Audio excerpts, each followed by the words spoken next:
గురు చరణ సరోజ రజస్సుతో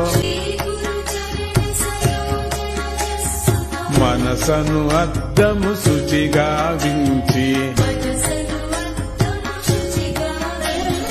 రఘుపతి చరితము గానము చేయుచు నాలుగు విధముల ఫలముల నందుము